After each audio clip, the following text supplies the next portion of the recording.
Hi friends, welcome you all. So let us continue the video lecture session on from the past previous lectures. So let us look into the content for today's presentation. So we are going to see the brief classification of control system, then we shall see the meaning of transfer function, then we shall try to find out a transfer function of a basic RL series network. So continuing with the last lecture, let us look into the another classification of control system called as open loop control system and closed loop control system. So since we know that an open loop control system is one in which the reference input is not compared with the measured output. So as a result, when the output is measured, the quality of output doesn't depend upon the input. It only just processes the input signal and it produces the output. So hence in the case of open loop control system, the stability is a major serious concern. So hence we can say that the accuracy of a system depends on calibration here. Now continuing further, since in the open loop control system reference input is not compared, so when it is not compared, the accuracy of a system depends mainly on the calibration. Hence open system severely affected by the presence of disturbances or varying of environmental conditions and all. Now let us look into the other way of classification of control system called as closed loop control system. So by looking into this block diagram, maybe it is seen that some part of output is fed back as an input, so that the quality of the input and the quality of the output is once again compared so as to meet out the required desired output. So in this case, this forms a closed loop feedback system. So feedback is nothing but some fraction part of output signal is once again fed back to the part of input in order to enhance the quality of a output signal. Say for example, this closed loop control systems can be obviously seen considering the basic functioning of a refrigerator, electric iron and air conditioner. Apart from this closed loop and open loop control system, we can also have one more classification of a control system called as multi-variable control system. So again it's a kind or quality of a closed loop feedback system, but it is being called multivariable just for a simple reason that it consists of more than one or two parameters for a comparison or for a control system to operate. So in the previous examples only inputs were considered only single or two, but maybe in this example, maybe if you can see, it consists of temperature, humidity and pressure parameters for an input controller. So hence it is called as multivariable. So this system is said to be called as multivariable just for a simple reason that it consists of more than two parameters for a control system to operate. And again it has the quality of a same multi control system, or else it is also called as closed loop or feedback control system. So we can have so many multi-variable control system. So these we find in various applications such as aeroplane, operation of automatic car, operation of various factories for a proper operation. Now one more classification of control system is feedback control system. So feedback control system is nothing but a system that maintains the prescribed relationship between the output by feeding some part of an input and producing the required desired output by comparing with the input as well as the output. So this forms of feedback. So this feedback can be either positive or negative depending upon the type of a control system which is considered for a comparison. So in this block diagram, maybe it is seen that the controller processes the input and after processing the output is being produced. Now once the output is produced, it is being compared so that the quality of output is up to the mark or no. So if it is below the normal level, it is being once again fed back to the input signal, which will result into a generation of an error. So this error can be either positive or else it can be negative depending upon the type of system. Now most predominantly control systems do operate by using a systems called as servo system.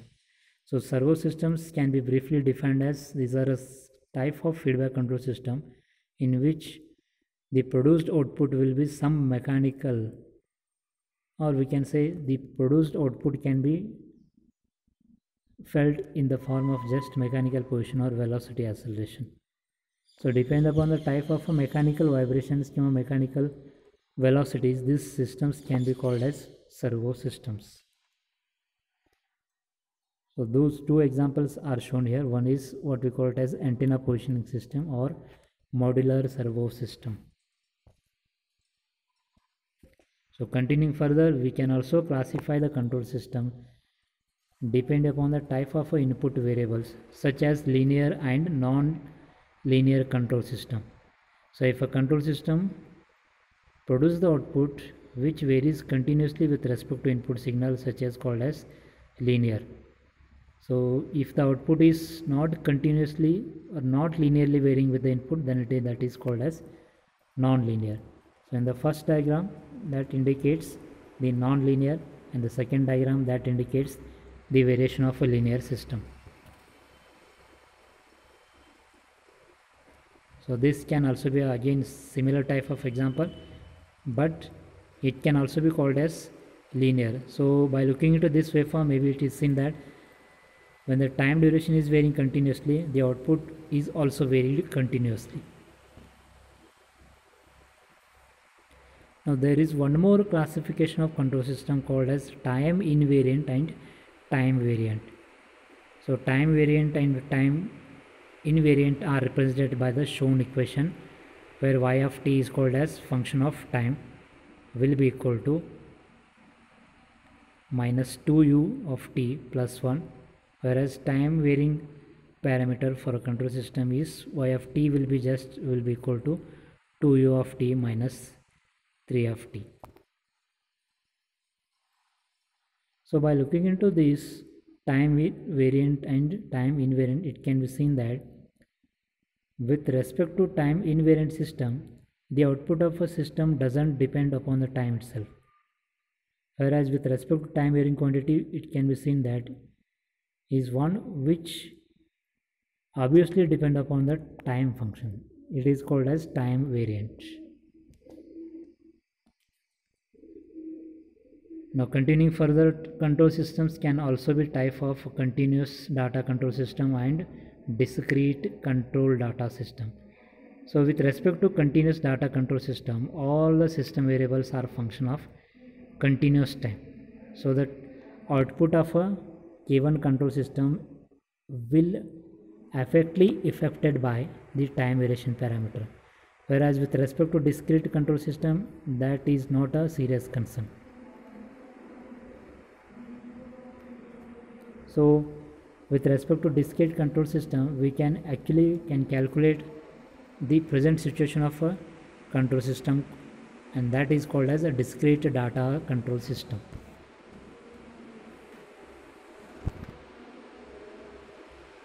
So these are the functions of deterministic and stochastic control system. Of course,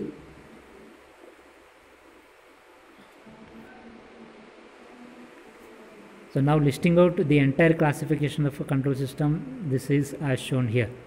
So initially we have seen natural and man-made, and again manual. Man-made can be again classified such as manual and automatic, and again automatic can be classified as open loop, closed loop.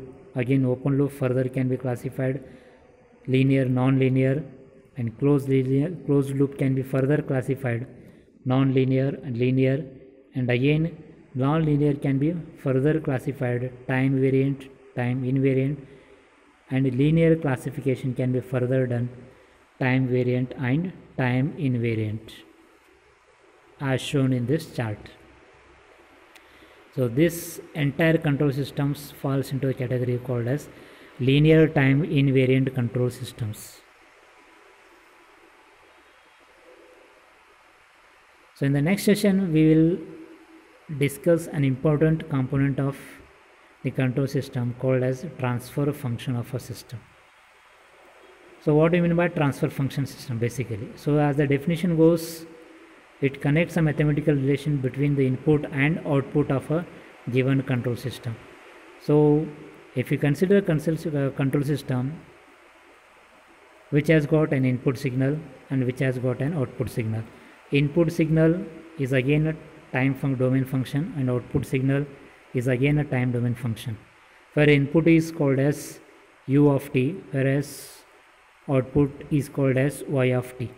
So in this block diagram it is going to called as single input single output, as a simple reason that inputs is single signal whereas output is also a single signal. Now if we can convert the given input signal into its equivalent Laplace form, then that forms a transfer function of input function.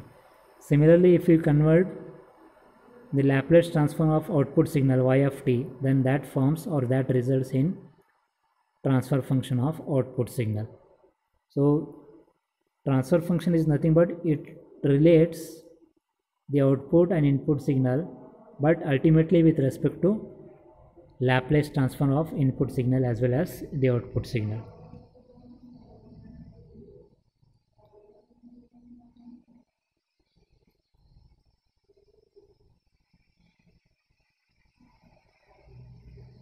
So as I told, a transfer function is nothing but what it represents a relation between output signal of a control system and input signal for all possible input values.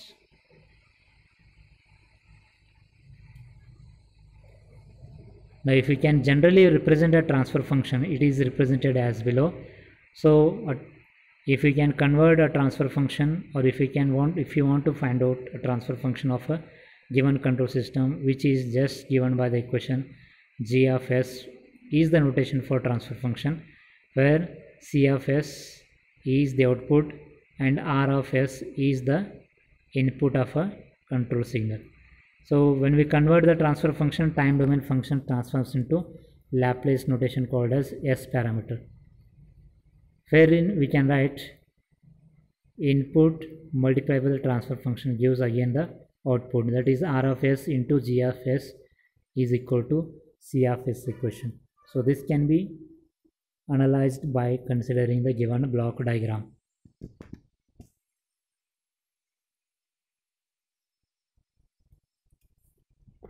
Now let us try to understand what is the procedure for determining the transfer function of a given control system. So as I said, basically if we can convert or if we can transfer, if you can implement by using a Laplace transform of a input and output equations by assuming initial and final conditions, then that will result the method for obtaining Laplace transfer for given equation. So usually there are two methods which are discussed here. So one is block diagram method and the second signal flow graph method. So in this chapter we will be only discussing about the block diagram method. So but block diagram method is not convenient to derive the complete transfer method, hence signal flow graph can also be used, but we'll see one by one in the further slides. Now first let us try to understand how to find transfer function for a given RL series circuit. So as we know that the given RL series circuit consists of an voltage source V and resistance and inductance connected in series. Now when the voltage is being applied to the circuit, current starts flowing into the circuit. So in this circuit, current I is the response due to the applied voltage as an energy source. Hence voltage and current of the circuit can be considered as input and output. So V is nothing but your input and I is the output. So we need to convert the into the transfer function by following the below procedure. Now if we can simply write the equation for voltage by following Kirchhoff's voltage law, it is just V will be equal to R into I plus L into di by dt. So that is due to a inductance parameter. Now if we can apply the method of finding Laplace transform for the above equation, so V get translated into V of S will be equal to Ri into S plus L S I of S minus the initial condition. So initially inductor behaves as an open, hence it is assuming as 0. So we are left with finally V of S will be equal to just I of S. Taking I of S as common, we are left with R plus Laplace function of inductor.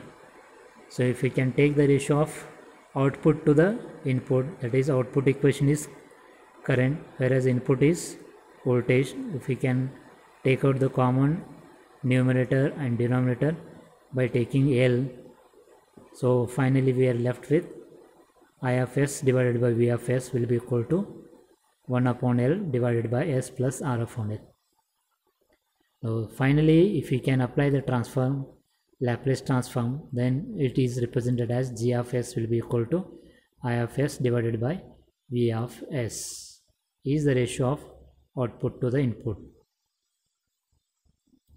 So I hope we have followed or we have looked into a brief classification of control system. Then we have tried to understand the method of applying transfer function for a given RL series circuit in this presentation. So I hope you have followed. So thank you very much.